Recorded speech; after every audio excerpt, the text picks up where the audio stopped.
అంతమంది మీద 11 మంది మీద కొంచెం లేటుగా నడిచింది, అందువల్ల ఇన్ని రోజులు పట్టింది స్వామి. లేదంటే బాపట్ల జిల్లా చేరోడ్డు కూడలిని చివుకుల శేషశాస్త్రి సర్కిల్ గా కొనసాగించాలని వామపక్ష పార్టీలు డిమాండ్ చేశాయి.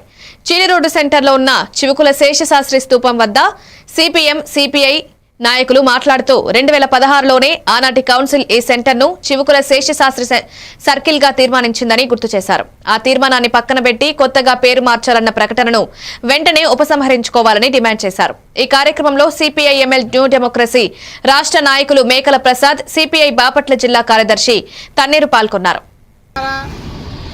నా పేరు తన్నీరు సింగరకొండ, సిపిఐ బాపట్ల జిల్లా కార్యదర్శిగా పనిచేస్తా ఉన్నాను. ఈరోజు ఇక్కడికి మీ ముందుకు రావడానికి ప్రధాన కారణం 1981లో ఇక్కడ ఈ సీల్ రోడ్ బాపట్లలోనే సీల్ రోడ్ సెంటర్లో కామ్రేడ్ చివుకుల శేషశాస్త్రి గారి స్తూపాన్ని ఆవిష్కరించడం జరిగింది.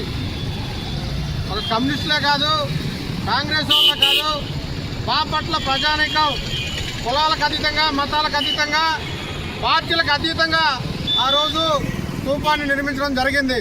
అనంతరం ఈ సెంటర్కి సీల్ రోడ్ సెంటర్కి కామ్రేడ్ చివుకుల శేషశాస్త్రి సర్కిల్ అని చెప్పి నామకరణ చేసి మున్సిపల్ కౌన్సిల్లో తీర్మానం చేయడం కూడా జరిగింది. అనేక జగనన్న పోయిన గవర్నమెంట్లో జగనన్న కాలనీ అని ఉంటే దానికి పేరు మార్చారు.